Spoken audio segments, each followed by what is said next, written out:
అందరికీ నమస్కారం అండి. ఓం శ్రీ మాత్రే నమః. శ్రీ గురుభ్యో నమః. ఈరోజు మనం వృషభ రాశి గురించి ప్రత్యేకంగా తెలుసుకుందాం. వృషభ రాశి వారు కృత్తికా నక్షత్రము 2, 3, 4 పాదములలో జన్మించిన వారు. అలాగే రోహిణి నక్షత్రము 1, 2, 3, 4 పాదములలో జన్మించిన వారు. తదుపరి మృగశిర నక్షత్రము 1, 2 పాదములలో పుట్టినవారండి. వీరైతే మాత్రము వృషభ రాశి కిందకైతే వస్తారు. వృషభ రాశి రాశి చక్రములలో రెండవ రాశిగా పరిగణించబడుతుంది. ఈ వృషభ రాశిలో పుట్టినవారు వీరికి కొంచెం కోపం ఎక్కువ. కానీ సామాన్యంగా వీరికైతే కోపం రాదు. కానీ ఒకసారి వస్తే వీరికి కోపానికి చాలా ఇబ్బందులు జరుగుతాయి. సామాన్యంగా ఏ పని అనుకోరు. ఒక పని అనుకున్నారంటే ఆ పని అయ్యేదాకా వీరు ఏ పని మొదలుపెట్టరు. జరిగేది జరుగుతుంది, అయ్యేది అవుతుందని ఎప్పుడూ అనుకుంటారు. ఏదో రావాలి, ఏదో పోతుంది, ఏదో వస్తుందని ఎప్పుడూ ఆలోచించరు వీరు. ఈరోజు మన పరిస్థితి ఎలా ఉంది?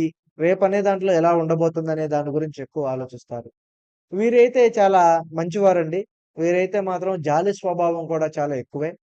వీరు అందరితో మంచిగా ఉంటారు. కానీ వీరు వారి పట్ల వీరే నష్టపోతారు. సహాయం చేసే గుణం ఎక్కువగా ఉంది వీరికి. ఈ రాశి వారికి మనం చూసుకున్నట్లుగైతే వృషభ రాశి వారికి అంతా గూడా మంచే జరుగుతుందని మనం అనుకోవాలి.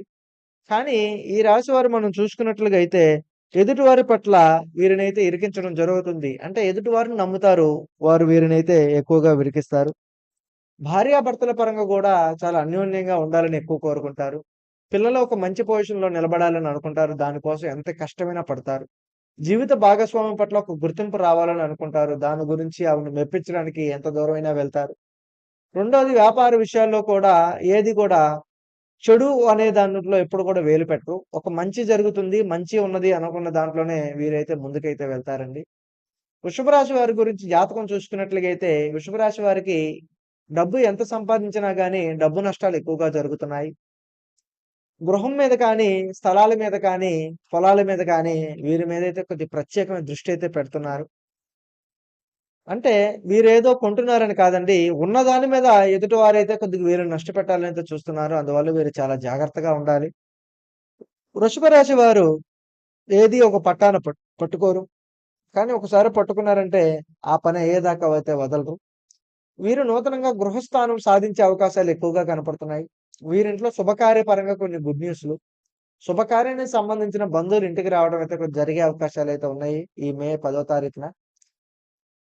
మేషరాశి వారికి మనం చూసుకున్నట్లుగా అయితే మే 10 నుంచి వీరికైతే మాత్రం ఒక కొత్త గుడ్ న్యూస్‌లు, వ్యాపారంలో కొత్త మార్పులు, ఆర్థిక పరంగా కొత్త లావాదేవీలు, అవ్వదు, జరగదు అనుకున్న పనులు అవ్వటము, కావు అనుకున్న పనులు కావటం అయితే జరిగే అవకాశాలైతే ఎక్కువగా ఉన్నది. వీరైతే మాత్రము ఒక దాని మీద శ్రద్ధ పెడతారు.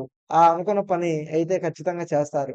కానీ వీరినైతే మాత్రం కొద్దిగా ఒక ఇద్దరు స్నేహితులు మాత్రము వీరిని నష్టపెట్టే అవకాశాలైతే కొద్దిగా కనిపిస్తున్నాయి.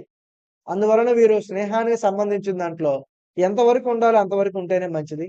ఎందుకంటే వీరి విషయాలు తెలుసుకొని వీరినే నష్టపెట్టేవారైతే కొద్దిగా కనిపిస్తున్నారు. అందువలన వృషభ రాశి వారైతే మాత్రం చాలా జాగ్రత్తగా ఉండాలి. వృషభ రాశి వారికి మాత్రము మే 10వ తారీఖున ఈ యొక్క ఫలితాలైతే ముందుగా జరగబోతున్నాయి. వీరికి ఆర్థిక పరంగా కొద్దిగా మెరుగుపడతారు. అలాగే కొద్దిగా రావు అనుకున్న డబ్బులైతే చేతికొస్తాయి. రుణ బాధలు ఏదైతే ఉన్నాయో ఆ రుణ బాధలకు తీరే అవకాశాలైతే కనిపిస్తున్నాయి. అలాగే డబ్బు పరంగా రావాల్సిన డబ్బైతే చేతికైతే వస్తుంది. ఒక పెద్ద మనిషి వల్ల మాత్రం వీరికి పరిచయం అయితే రాబోతుంది. అలాగే నూతనమైన రంగాల్లో గూడా ఒక స్త్రీ వల్ల అయితే మాత్రం వీరికి నష్టం జరగబోతుంది. అందువలన వీరు స్త్రీలతోటి చాలా జాగ్రత్తగా ఉండాలి. అలాగే కొద్దిగా నూతనమైన ప్రయాణాలు చేసేవారికి కానీ, అలాగే విదేశాలు వెళ్ళేవారికి కానీ కొద్దిగా మంచి సానుకూలమైన పరిస్థితులైతే జరుగుతాయి. వీరి జాతకం మనం చూసుకున్నట్లుగైతే వృషభ రాశి వారి అదృష్టం అనేది 3 భాగాలుగా ఉంది. వీరు చేసే పనులలో అయితే మాత్రం మంచి విజయంగా సాధిస్తారు. మే 10వ తారీఖున వృషభ రాశి వారికి అయితే కొత్త గుడ్ న్యూస్‌లయితే ఉన్నవి. వీరికి చేసే ఉద్యోగం పట్ల ఒక వార్తలు రాబోతున్నాయి. కొలీగ్స్ మధ్య కూడా కొద్దిగా బంధం ఏర్పడబోతుంది.